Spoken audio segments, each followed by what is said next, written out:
RTE 25% प्रवेश प्रक्रियेअंतर्गत ठाणे जिल्ह्यातील सर्व पालकांना सन 2025-26 या शैक्षणिक वर्षाकरिता आरटीए 25% ऑनलाईन प्रवेश प्रक्रियेअंतर्गत प्रतीक्षा यादी टप्पा क्रमांक 1 मधील विद्यार्थ्यांचा प्रवेश निश्चित करण्याकरिता 24 मार्च या तारखेपर्यंत मुदत देण्यात आली होती. तरी प्रतीक्षा यादी टप्पा क्रमांक 1 मधील विद्यार्थ्यांच्या प्रवेश प्रक्रियेस 1 एप्रिल 2025 पर्यंत मुदतवाढ देण्यात आली आहे. प्रतीक्षा यादी टप्पा क्रमांक 1 मधील निवड झालेल्या ज्या विद्यार्थ्यांनी अद्याप प्रवेश घेतला नाही त्या बालकांच्या पालकांनी अलॉटमेंट लेटर आणि आवश्यक कागदपत्र घेऊन विहित मुदतीत नजीकच्या पडताळणी केंद्रांवर जाऊन पडताळणी समितीकडून आपले प्रवेश निश्चित करून घ्यावेत. तसंच या फेरीसाठी ही अंतिम मुदतवाढ आहे याची सर्व संबंधितांनी नोंद घ्यावी असं आवाहन जिल्हा परिषदेचे मुख्य कार्यकारी अधिकारी रोहन घुगे आणि शिक्षणाधिकारी बाळासाहेब राक्षे यांनी केलं आहे.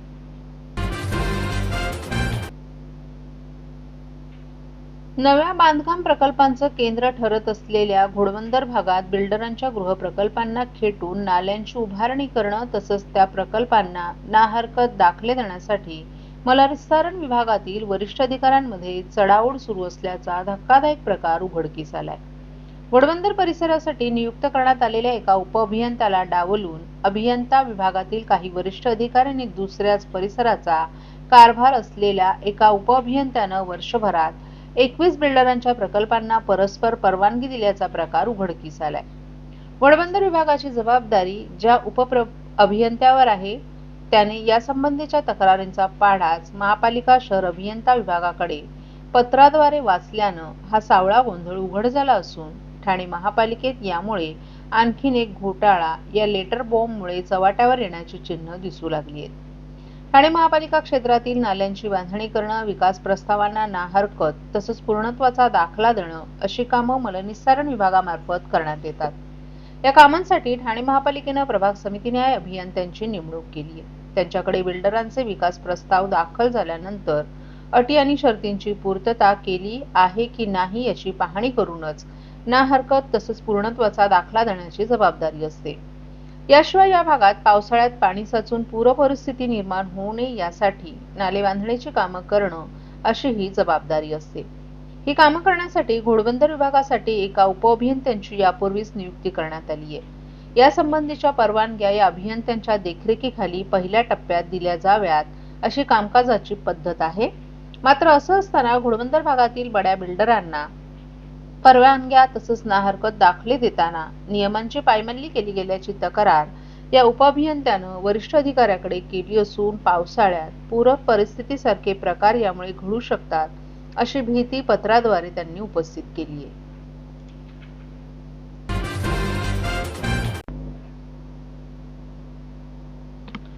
पेण अर्बन बँकेच्या सुमारे 3000 ठेवीदारांना ईडीनं चार्ज काढून घेतल्यानंतर देखील अद्याप ठेवी मिळाल्या नसल्यामुळे संबंधित कायदा कमकुवत असून त्यात सुधारणा करण्याची गरज असल्याचं मत आमदार संजय केळकर यांनी व्यक्त केले. याबाबत केवळ माहिती न देता मंत्री महोदयांनी संबंधितांना निर्देश द्यावेत अशीही त्यांनी मागणी केली. याबाबत अधिवेशनात आवाज उठवताना आमदार संजय केळकर यांनी रायगडमधील सहकारी बँका देशातील 1100 बँका बुडाल्याची माहिती दिली. पेण अर्बन बँकेच्या 2500 ते 3000 ठेवीदारांना पैसे मिळावेत यासाठी आम्ही पेण ते मुंबई असा लॉंग मार्च काढला. आता ईडीनं तपासाचा चार्ज काढून घेतला असून बँकेची मालमत्ता विकून ठेवीदारांना पैसे किती दिवसात मिळतील असा प्रश्न केळकर यांनी उपस्थित केलाय. याबाबतचा कायदा कमकुवत असून ठेवीदारांना पैसे त्वरित मिळवण्यासाठी अस्तित्वात असलेला कायदा कमकुवत आहेत. त्यात सुधारणा करण्याची गरजही केळकर यांनी व्यक्त केली आहे. तर आमदार प्रकाश साळुंखे यांनीही 5 लाखापर्यंतच्या ठेवी विम्यानं सुरक्षित करण्यात आल्या असल्याचं सांगून गेल्या 14 वर्षात तरीही ठेवीदारांना पैसे मिळत नसल्याची खंत व्यक्त केली आहे. याबाबत उत्तर देताना मंत्री महोदयांनी तातडीनं मुख्यमंत्र्यांसोबत बैठक घेऊन 5 लाखांपर्यंतच्या ठेवी परत करण्याबाबत निर्णय घेण्यात येईल असं सांगितलं. महाराष्ट्रातील भगिनींना आधार देणारी राज्य शासनाची मुख्यमंत्री माझी लाडकी बहीण योजना. या योजनेअंतर्गत अल्प उत्पन्न गटातील 21 ते 65 वयोगटाच्या भगिनींना मिळणार दरमहा 1500 रुपयांची मदत. अर्ज करण्यासाठी 31 ऑगस्ट 2024 पर्यंत मुदतवाढ. कुटुंबाचं वार्षिक उत्पन्न 2.5 लाख रुपयांपेक्षा कमी असलेल्या महिला पात्र. कुटुंबाकडे पिवळं किंवा केशरी रेशन कार्ड असल्यास उत्पन्नाचा दाखला आवश्यक नाही. पांढरं रेशन कार्ड असेल किंवा रेशन कार्ड नसेल तर कुटुंबाचं वार्षिक उत्पन्न 2.5 लाखांपेक्षा कमी असल्याचा दाखला आवश्यक. योजनेसाठीचा ऑनलाईन अर्ज नारी शक्ती दूत ॲप वरून किंवा पोर्टलवर भरता येईल. ज्या भगिनींना ऑनलाईन अर्ज भरता येत नसेल त्यांच्यासाठी अंगणवाडी, ग्रामपंचायत, वॉर्ड ऑफिस, सेतू सुविधा केंद्रामध्ये किंवा आशाताई बचत गटाच्या CRP यांची मदत उपलब्ध. आता आपल्याला अभिमानानं म्हणता येईल, सुखी आणि सुरक्षित आहे माझी लाडकी बहीण.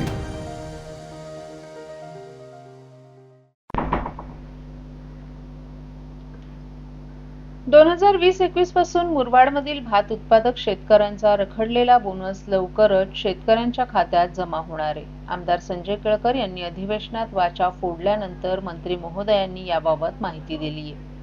भात उत्पादक शेतकऱ्यांना नाफेड किंवा आदिवासी विकास महामंडळामार्फत क्विंटल मागे 500 रुपये बोनस देण्यात येतो. मात्र मुरबाड सारख्या आदिवासी दुर्गम भागातील सुमारे 500 भात उत्पादक शेतकऱ्यांना 2020-21 पासून बोनस मिळाला नसल्याची बाब आमदार संजय केळकर यांनी सभागृहाच्या निदर्शनास आणून दिली.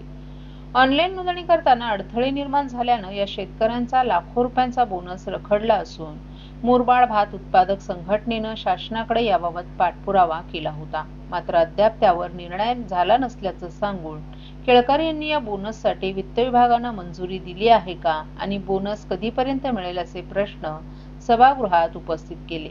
यावर उत्तर देताना मंत्री महोदयांनी बोनस रखडल्याची बाब सत्य असल्याचं सांगितलं. आतापर्यंत 3263 शेतकऱ्यांची नोंदणी झाली असून त्यांना बोनस देण्यात आलाय. उर्वरित 500 शेतकऱ्यांचा बोनस देण्यास वित्तीय मंजुरी मिळाली असून हा प्रश्न कॅबिनेट बैठकीत ठेवण्यात आलाय. मंत्रिमंडळाच्या बैठकीत मंजुरी मिळाल्यानंतर लगेच रखडलेला 79 लाखांचा बोनस शेतकऱ्यांच्या खात्यात जमा करण्यात येईल अशी माहिती मंत्री महोदयांनी दिली आहे.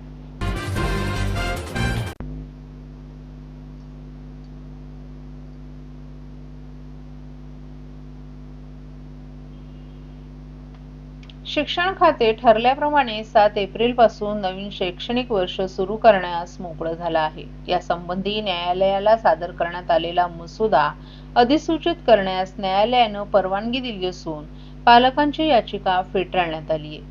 शैक्षणिक वर्षाची सुरुवात एप्रिल महिन्यात करण्याच्या निर्णयाची अंमलबजावणी करण्याच्या दृष्टीनं सरकारला उच्च न्यायालयाकडून दिलासा मिळालाय. हे प्रकरण सोमवारी सुनावणीस आले तेव्हा न्यायालयानं शिक्षण खात्याला एप्रिलमध्ये शैक्षणिक वर्ष सुरू करण्यासाठी बनवण्यात आलेल्या मसुद्याची पडताळणी केली. या मसुद्यात 1 एप्रिल पासून नवीन शैक्षणिक वर्ष सुरू करण्यात येणार असल्याचं सांगितले.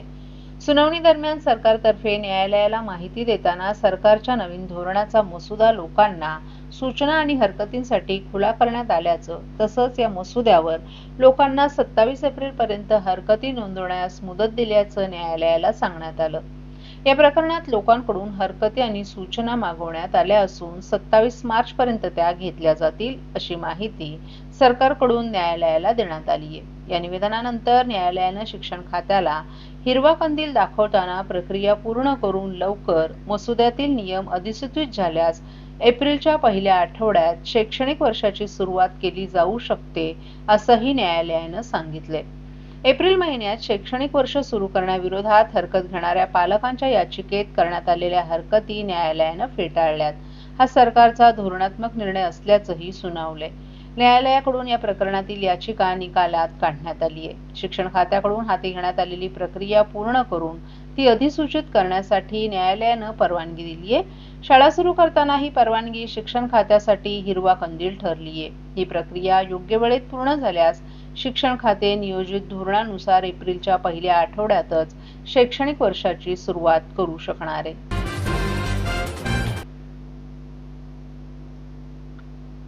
केंद्र सरकारनं लोकसभा आणि राज्यसभेच्या खासदारांचं वेतन वाढवण्याचा निर्णय घेतलाय. खासदारांच्या पगाराबरोबरच भत्ते आणि माजी खासदारांचं पेन्शन देखील वाढवण्यात आले. ही वाढ 1 एप्रिल 2023 पासून लागू होणार आहे. संसदीय कार्य मंत्रालयानं सोमवारी यासंबंधीची अधिसूचना जारी केली आहे. या अधिसूचनेनुसार लोकसभा आणि राज्यसभा सदस्यांचं वेतन आणखी 1 रुपयांनी वाढवून 1.24 लाख रुपये प्रति महिना झाला आहे. तर दैनिक भत्ता हा 2000 रुपयांनी वाढवून तो 2500 रुपये झालाय. पगारासह माजी खासदारांचं पेन्शन देखील 25,000 रुपये वाढवून 31,000 रुपये प्रतिमाह करण्यात आले. याशिवाय 5 वर्षांपेक्षा जास्त सेवेसाठी अतिरिक्त पेन्शन 2,000हून वाढून 2,500 रुपये झाला आहे.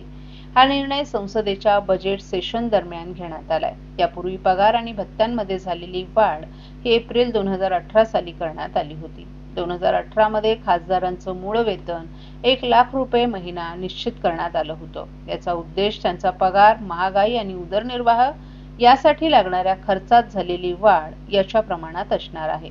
2018 मध्ये केलेल्या बदलानुसार खासदारांना त्यांच्या भागात कार्यालय चालवण्यासाठी आणि लोकांना भेटण्यासाठी 70,000 रुपयांचा भत्ता दिला जातो. याशिवाय त्यांना कार्यालयीन खर्चासाठी 60,000 रुपये महिना आणि संसदेच्या अधिवेशनादरम्यान प्रत्येकी दिवसा 2,000 रुपयांचा भत्ता दिला जातो. आता या भत्त्यांमध्येही वाढ करण्यात येणार आहे. याशिवाय खासदारांना दरवर्षी फोन आणि इंटरनेटचा वापर करण्यासाठी देखील भत्ता दिला जातो. ते स्वतः किंवा त्यांचे कुटुंबीय वर्षात 24 वेळा मोफत डोमेस्टिक फ्लाईटमधून प्रवास करू शकतात. ते कार्यालयीन कामासाठी किंवा खासगी कामासाठी कधीही फर्स्ट क्लासनं रेल्वेने प्रवास करू शकतात. रस्त्यानं प्रवास केल्यानंतर त्यांना इंधनाचा खर्च दिला जातो. खासदारांना दरवर्षी 50,000 युनिट वीज आणि 4,000 किलोलिटर पाणी मोफत दिलं जातं. सरकार त्यांच्या राहण्याची देखील सोय करते. खासदारांना दिल्लीत कोणतंही भाडं न देता मोफत घर मिळतं. त्यांना त्यांच्या ज्येष्ठतेवरून हॉस्टेलचे रूम, अपार्टमेंट किंवा बंगला दिला जाऊ शकतो. जे खासदार सरकारी निवासस्थान घेत नाहीत त्यांना दर महिन्याला घराचा भत्ताही दिला जातो.